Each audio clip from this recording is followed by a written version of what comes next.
Can we turn that off? What? The air. Okay, so today we're going to go over how to load charges into the maintenance account. Log in, and yesterday, if you remember, when we went over new sales, there were two ways that we can enter the new sales. We can enter them individually, or we can enter them in a batch. And the charges are the same way. So we'll touch on entering charges individually at the account level, and then we'll go through how to enter those in a batch. For individual, it's going to be a transmittal function. We need an account number first.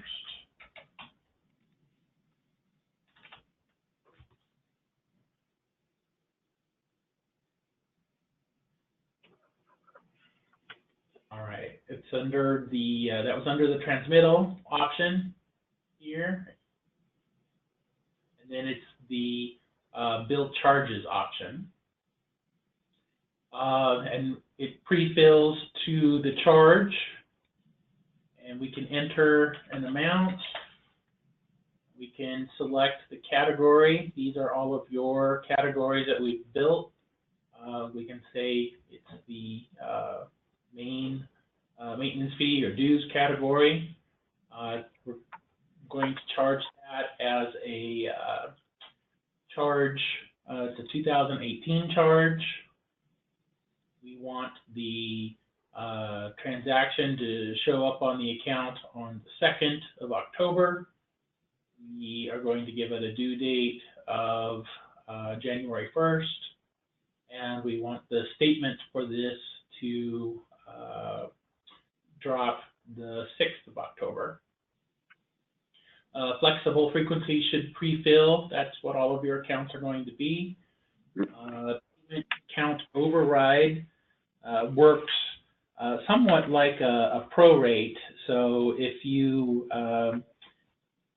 want that to be divided into 6 instead of 12, you could put 6 in there, and the system would divide that out for you. And then a comment.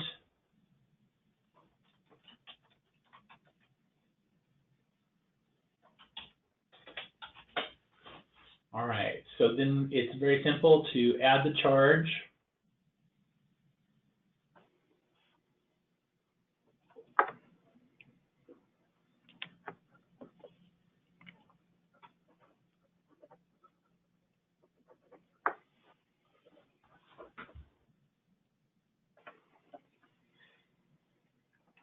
And what it's done is it's added the charge, and it's broken it out for each of its months.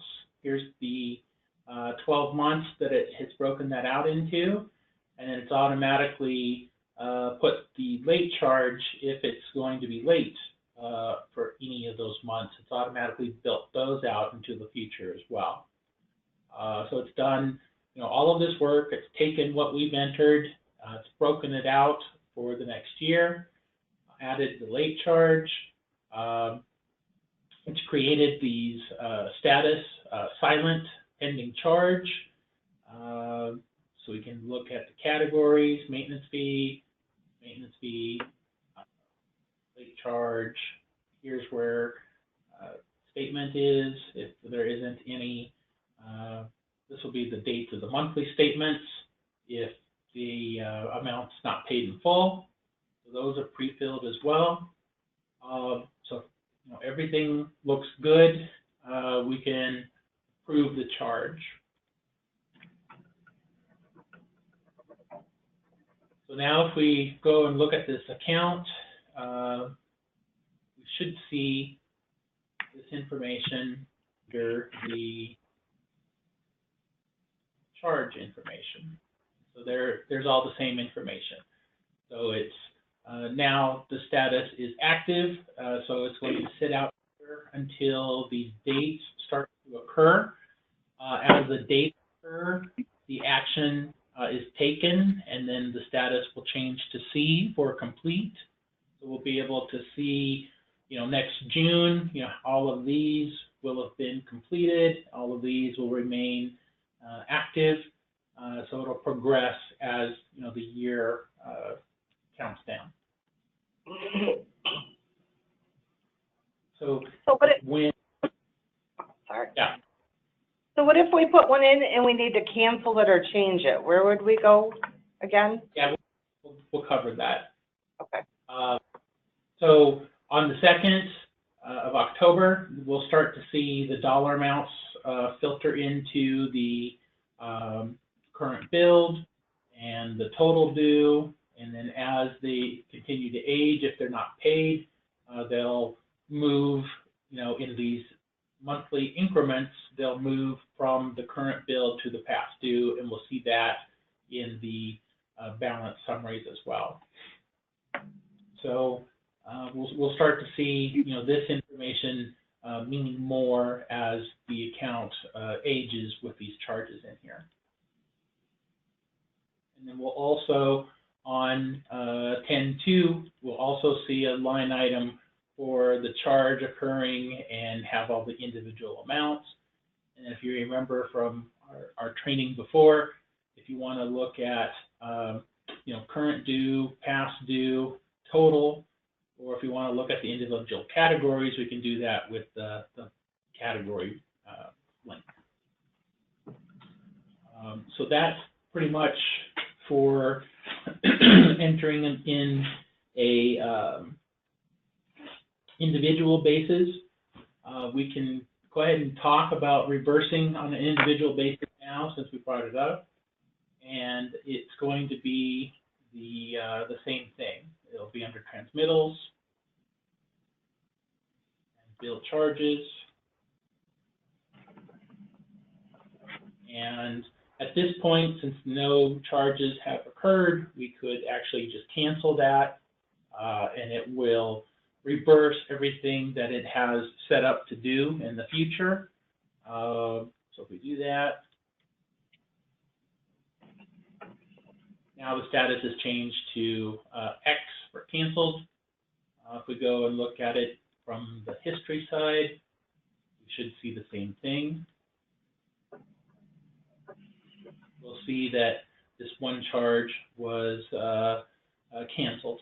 And because, we haven't gotten to October 2nd yet, there won't be any transactions in the transaction part.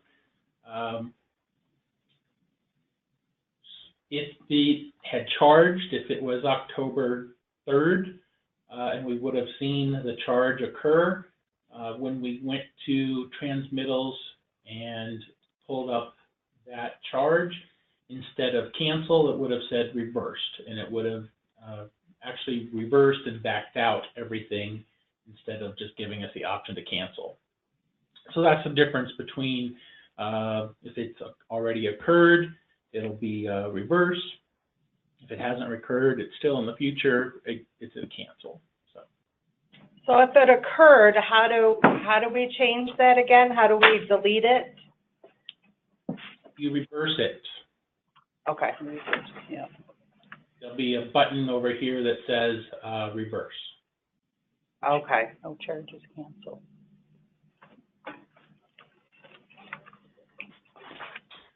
So that's at the single level. So that'll be, hopefully that'll be helpful. So when you have like the ad hoc charges, maybe storage fee comes up, or a general fee, or maybe a legal fee, something that you don't normally do in mass, that's how you could put those in and get them updated. But for the larger updates where there's more than one account, it's going to be done through the uploads. And we talked about that a little bit, where we can have all of these options. And the one that we want is bill charges. Remember, when we set up the new accounts for dues, it was the bill contracts. So bill charges is where we actually put the charges on the account. And again, our choices upload or download the template. So we want to look at the template.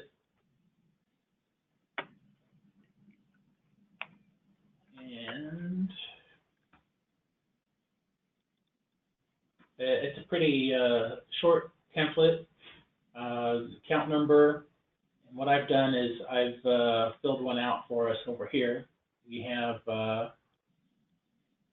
account number. We are doing charges. Another option would be if we just want to recreate statements, we can do a statement request. Then we have the categories, the dollar amounts, the charges. Remember how we had selected charge 2018 on the individual? It's the same concept here. Frequency or flexible monthly, and then the same idea. Here is the date that I want the transaction to appear, to actually charge. Here's where it's due. Here's where I want the statement to generate. So I've filled this out for 3 accounts.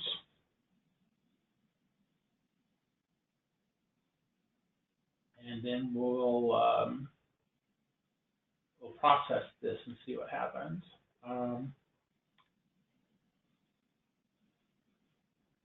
So again, we go back to our upload, and we've already downloaded the template, so we're going to actually process the upload.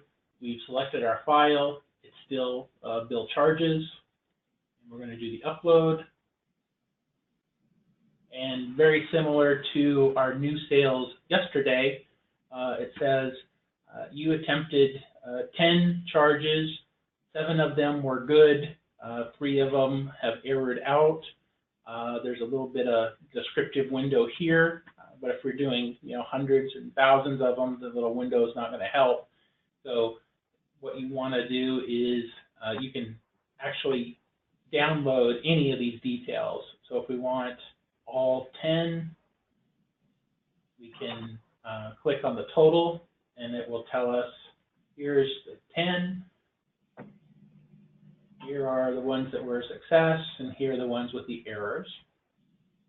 If we want to look at just the errors, we can select the 3, and it's going to give us the errors. So make this a little bit bigger.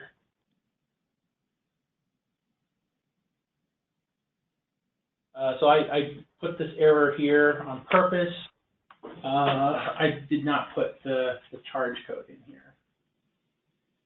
So what's nice is just like you can correct the errors in the new sales yesterday, we can do the same thing with the charges. We can correct in the error file if we want to. We can update what information needs to be changed.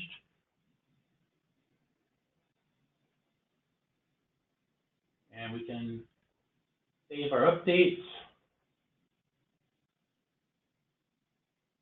We come back over here, and we can say, here's the file of my changed updates, and try to upload it again. And now those last 3 have been successful, so we don't have any more bad. Everything's been processed. So what we need to do now is, just as with the individual, we first entered the charge, and we had a chance to review it, and then we had a chance to approve it. Same idea with the batch. We entered the charges. Now we want to review and approve it. So that's going to be under administration, and it's going to be billed charges. And going to, you won't have to do this because you'll only have access to you. So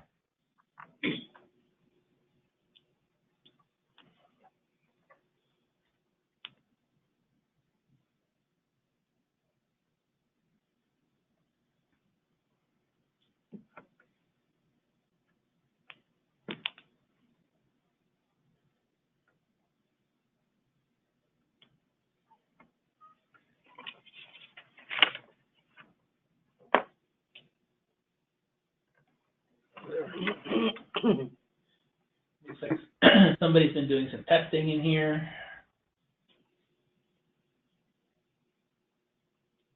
These aren't me.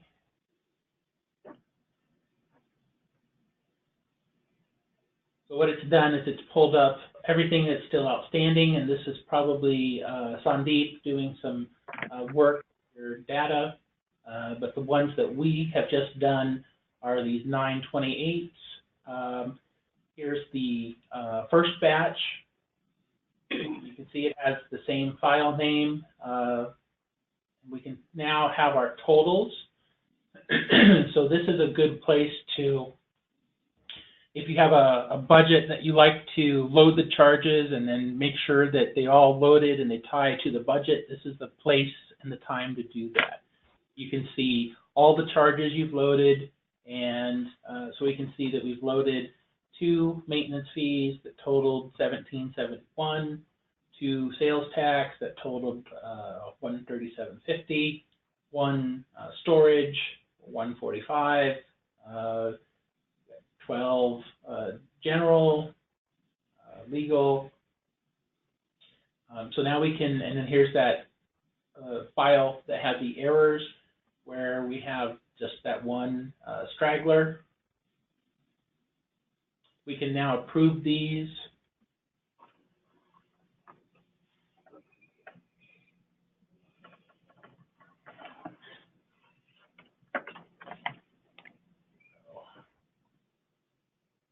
And so if we go and look at any of those accounts,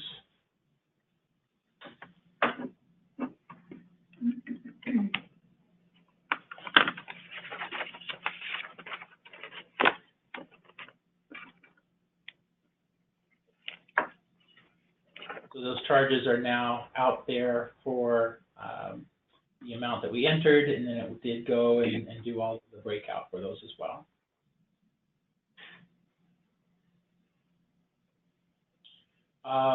If we had wanted to, we'll go back over here.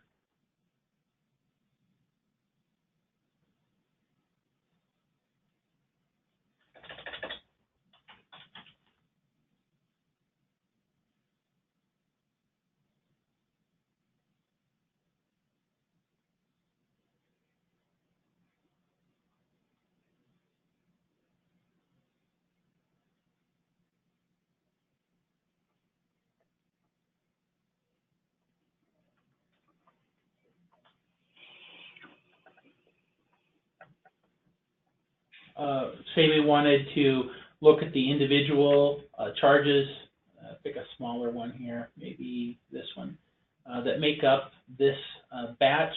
We see how we can click on the file name or the batch name, and it's now going to load all of the individual charges that make up this summary. So it's going to load all of this information. And at that point, we could, you know, if we want to just strike 2 accounts out of this batch and not have to redo the batch, we can do that. We can strike those 2 and then approve the remaining batch, so we don't have to, you know, try to complete quite so much work.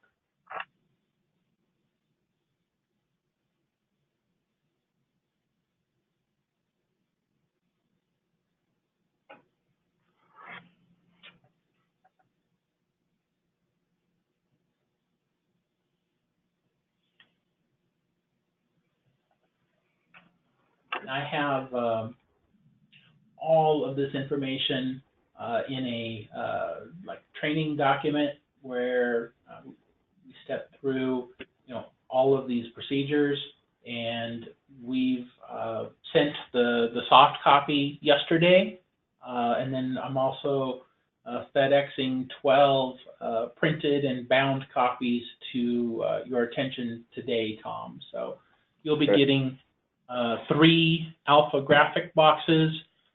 So it has, you know, this bill charge information. It has like a 200-page just client central navigation.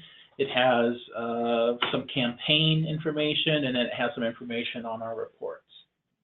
So you'll be getting quite a bit of information coming through pretty soon. So that's loading individually and in a batch.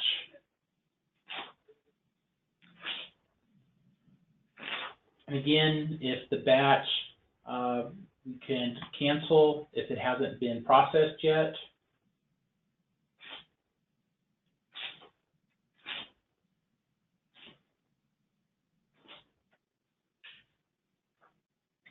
You better check what you're doing before you hit approve. Yeah, that's why that's why it gives you these summaries, so you can do a quick, foot in your Excel and kind of make sure they tie out exactly. So.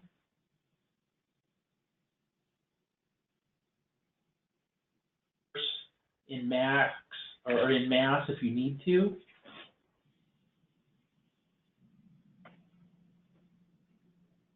That we're going to go over here and go to page 28. It's just too hard to try to replicate in the test environment.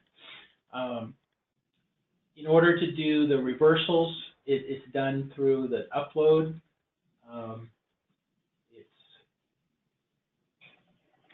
this here, bill charge status update. So if we have already processed and approved a batch and we need to reverse it, whether it's 10 out of 100 or all 100, this would be the template that we would use to do that.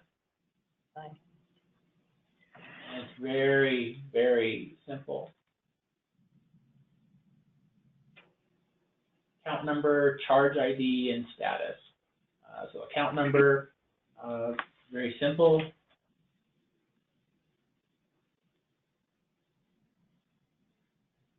You know what those are?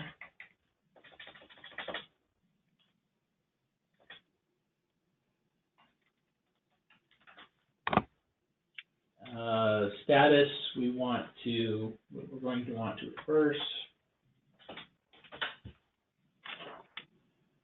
It's the charge ID that we're looking for. So in order to do that, there's a report.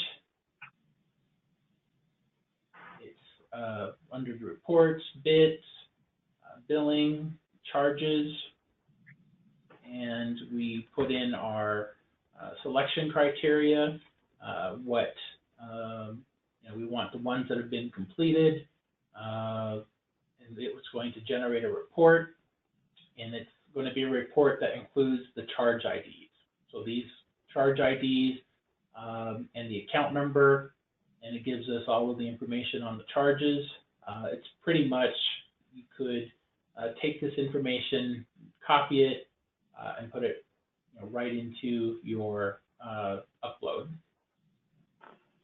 And then once we do that, it's the same process, upload, and it's the bill charges status.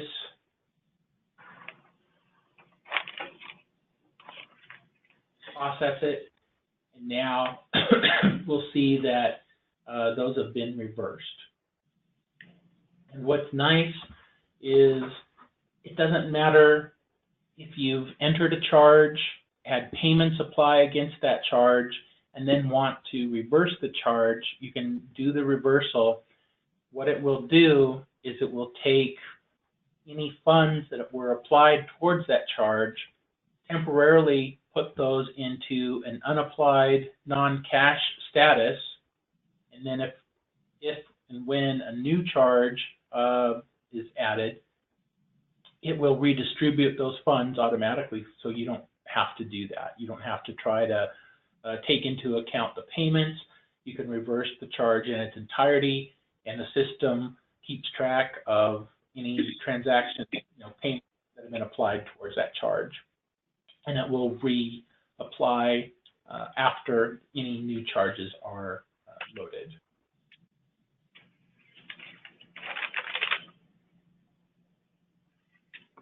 Some of the charge statuses we've kind of talked about. S is silent. It's what the new ones, new charge will have until they're approved.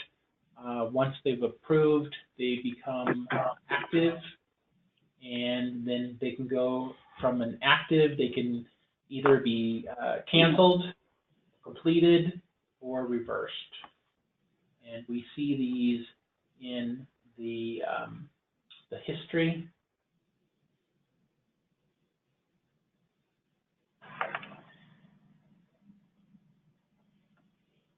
Right here. So this one was canceled. This one is still active.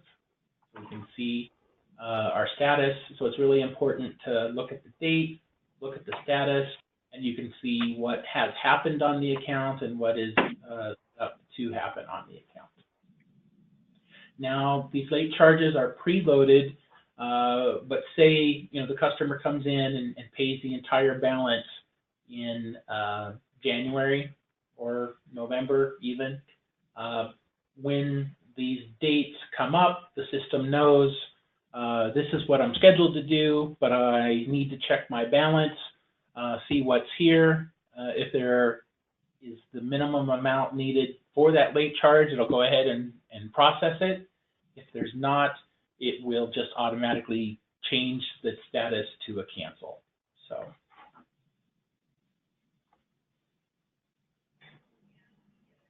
Let's see. We talked a little bit about this on when we talked about entering a payment.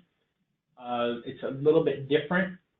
Say we want to, set this account up for a recurring payment for the dues, the $73.80. When we go to enter the payment, with bill charges,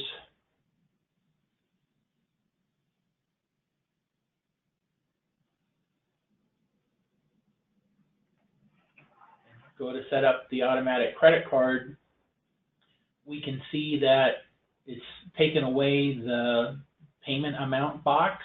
So basically, really what you're doing is just putting the payment method on the account. What's going to happen is, as each of these dates occur, go back over here.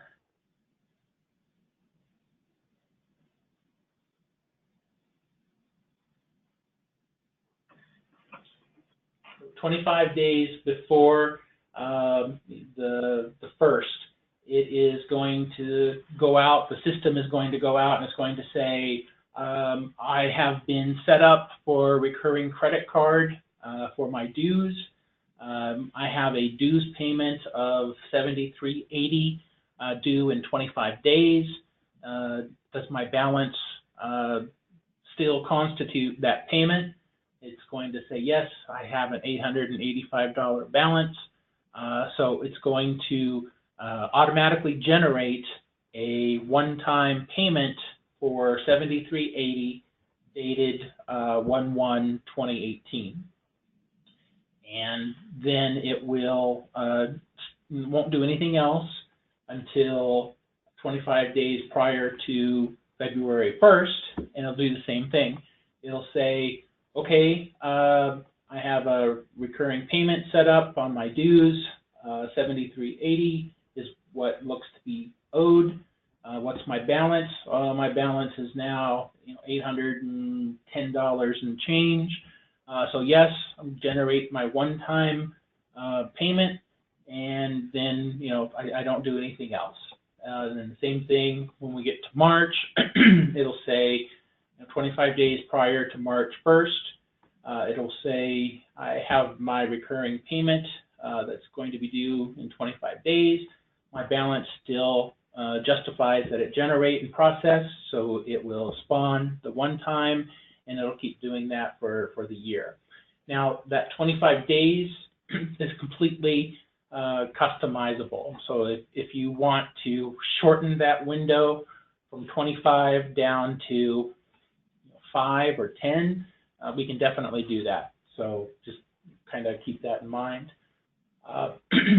If it ever, if if the customer goes online and enters a one-time payment of $200, back here in February, the system will say, Okay, I have my one-time 7380 that is due.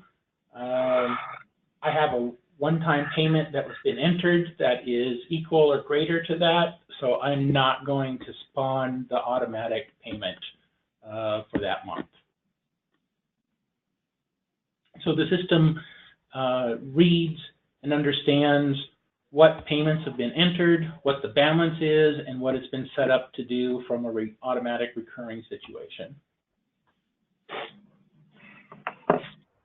So whatever we set that parameter at, right now you're saying it's 25 days. Say we bring it down to 5. That means that they have to have their auto pay set up at least 6 days in advance of their due date. Well, you can go in and put you can create a one-time payment at any time, so. Okay. So in that instance, we would, whatever the one time, the flex charge is, that's what that one payment will be, and then the remainder will go into the system. Okay. Yeah, if that was me in that situation, I would enter a one-time, to be due, say it's 3 days out, I would do a one-time for the payment due in 3 days, and then I'd set up the recurring to happen to start evaluating the following month. So. Okay. Okay. Yeah. So I don't expect everyone to have all of this down. So that's why this document I think will be very helpful because it goes through quite a bit of this in detail, and it'll be hopefully a nice reference for you.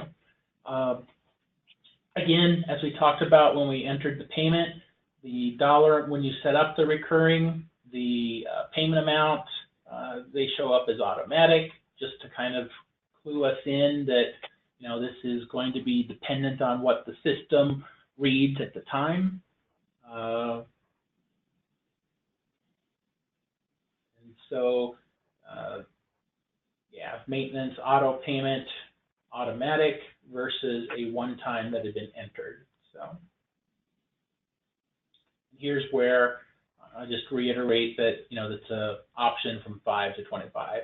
I think flex monthly. I think 25 days is too much. I would do somewhere between 5 to 10, but it's your call to think about and let us know.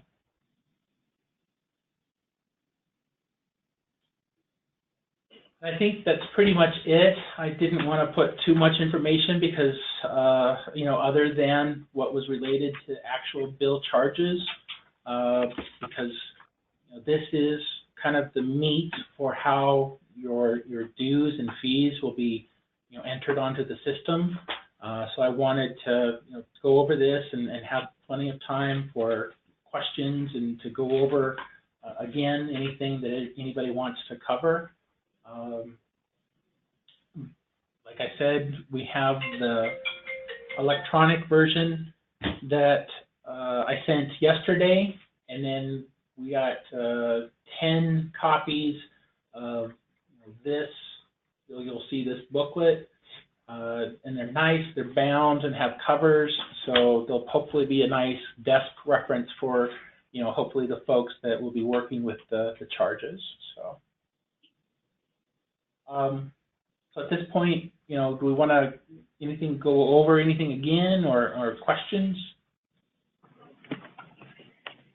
So statements, you can change them to go out any day of the month you want? Like how we changed that one to the 6th? Yes, yes. Okay. So they can go any day of the month, okay. Are we still doing due date? Yes. Yes. Yeah, that's And what. Late fees are automatically added on. Now, do late fee letters go out, or do we have to create those? No, let me start over. The process of the late fee generating automatically queues its own late charge notice. Does it go by email too? We haven't set that up for anything for email yet, but it could be. That would be great. It would eliminate us doing vertical response.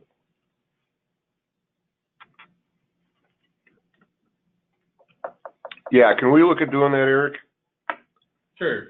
Because we, a few years back, we tried to get a big shift to get our people on e-statements. And it's something that they've kind of become used to. And I'd like to be able to maintain that. If they don't want to receive a paper statement, that's their option. They can just receive an e-statement or a paper statement or both. Yeah. Would you be able to have a file of the folks that have opted in into that? Mm-hmm. So we could trigger that flag and set up that process on our side then? Yep, I'll get that over to you this afternoon with all the other stuff. So Okay. if we have a member that calls and wants to change from paper statements to e-statement, is there going to be a certain button we can pick to change that? Yes, it will be,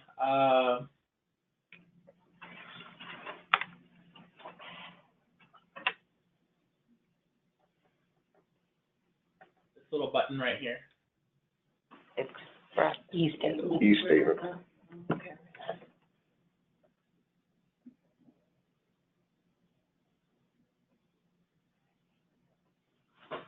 Okay, any other questions or anything we want to go back over?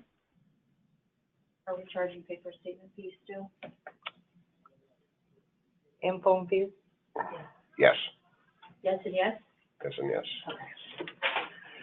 Okay. We are set for that, right? The statement fees? Was that the $3? Yeah.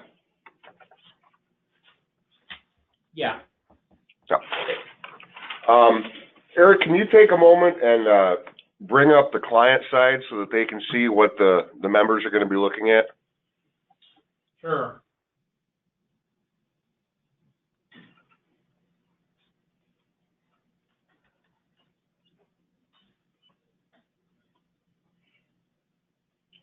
Yeah, for consumers, it's my.equiant.com, and the first time they go in, they'll have to set up, a login, username, password. So we'll just go into mine.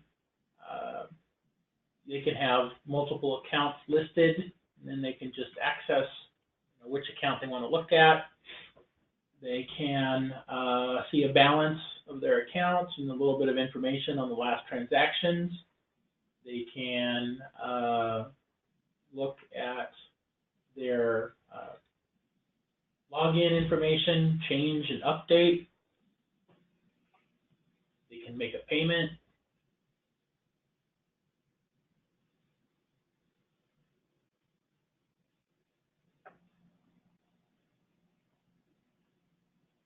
See how it's all laid out, one-time check, one-time credit card, select an existing account. Could you go back to the control panel? Mm-hmm. And personal information. Yeah. Oh no, I guess that would be, where do they change their address?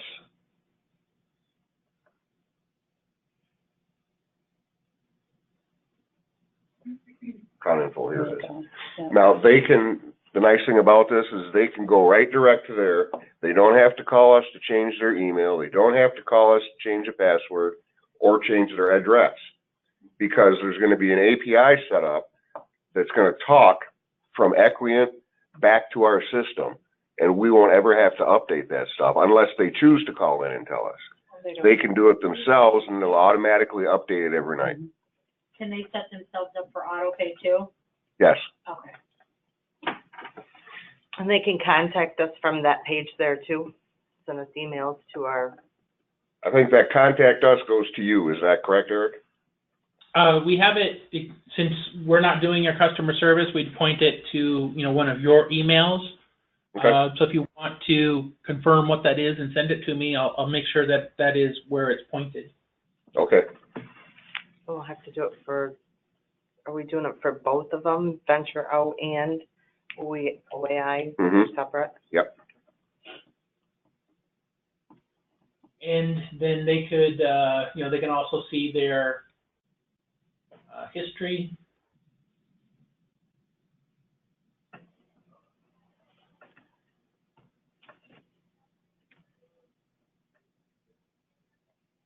They can see all that. Mm-hmm. And they can also, look at their, they can get images of their statements too.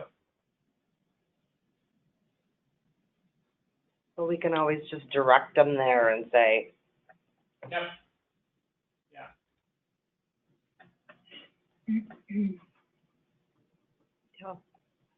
So, yeah, they can, and, then obviously they can log out, so. There's some videos, how they can, set themselves up to receive email notifications. So there's a couple tutorials. Welcome to the Equiant video tutorial system. Consumer Central now allows you to determine what account notifications you want to receive. this is sweet. See? They can do that. I gotta figure out how to turn it off. Account preferences can be accessed by logging into your Consumer Central account and going to the notification section of the. Close the lid. All right.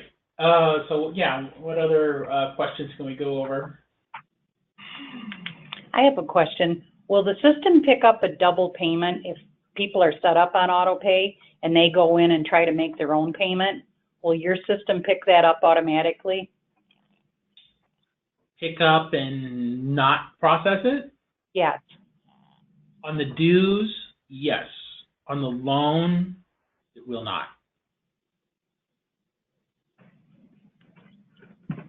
Understand. Thank you. Yeah, on the loan, we just don't know if they're truly trying to make an additional loan payment or what. Whereas the dues, there's a little bit more flexibility. So yeah, on the loans, it will just process them as they were entered, but on the dues, there's that little bit of additional evaluation that the system can take and take that into account. Thank you. Is there any other reason why it would put funds on account other than a reversal? Put funds on an account other than initial charge or the reversal? A reversal. Remember how you were talking about the reversal? Yeah. No, there's no other, real mechanism for it to do that. You have your automated charges, late charges and things like that, but no other way. Okay.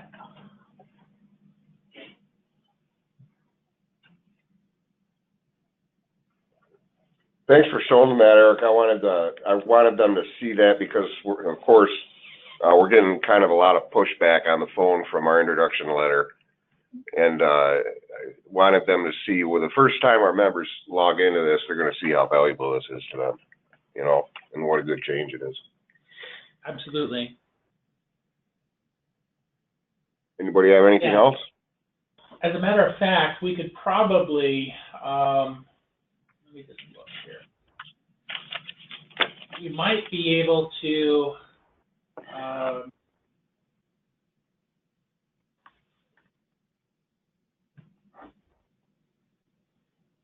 because I usually delete these tester accounts, once we go live, that, because I set these up in your name just so we can, play around with them.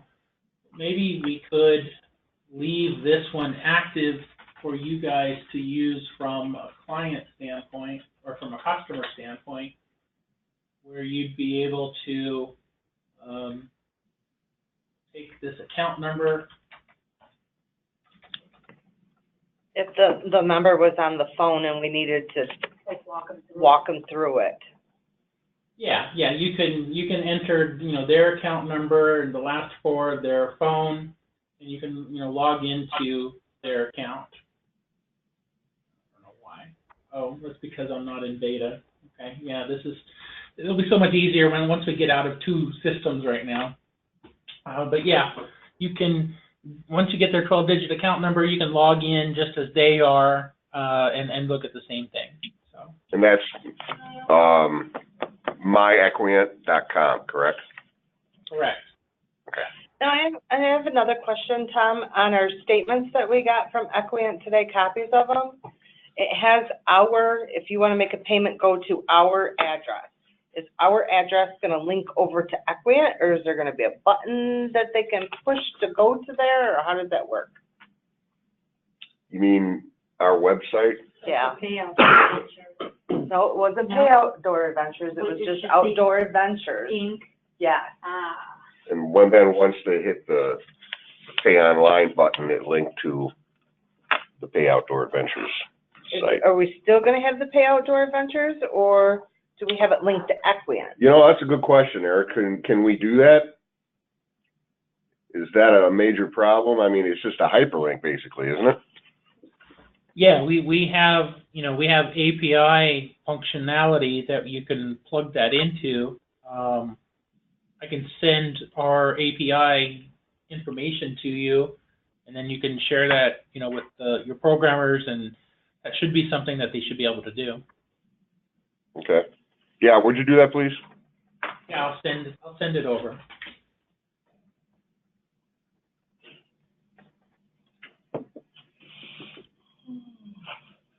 Okay, is there anything else? Anybody? Bueller? Bueller? No, I think we're good, Eric. Okay, we'll look for, like I said, 3 alphographic boxes. I will send you the API information, and we'll see what else is on our list, I guess. Okay, and I saw that you sent me a list to follow up from yesterday. I didn't get it in my inbox until like 10 o'clock last night, so I haven't been able to address it yet, but I will this afternoon. Yeah, no problem. Okay, well, thank you, everyone, for your time. Thank you. Eric, one more thing. The torrent people? Yes. Torrent is requesting some test files from you guys. If there's any way that we could have some sample test files sent our way for them to view. Test files of like a nightly output? Yeah, I think that would probably be good. Something that shows like API names for some of the fields that we're going to be using.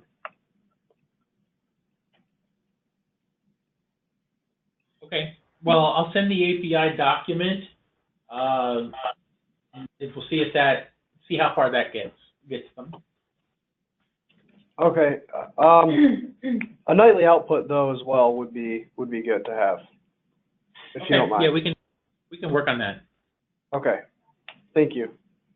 Sure, no problem. Right. That's it. Okay. Talk to you soon. Okay, tomorrow at 1, right? Tomorrow morning at 11:30 to start. Right, and then we're doing a training session at 1. Correct, absolutely. Oh, okay. Thanks, Eric. Thank you.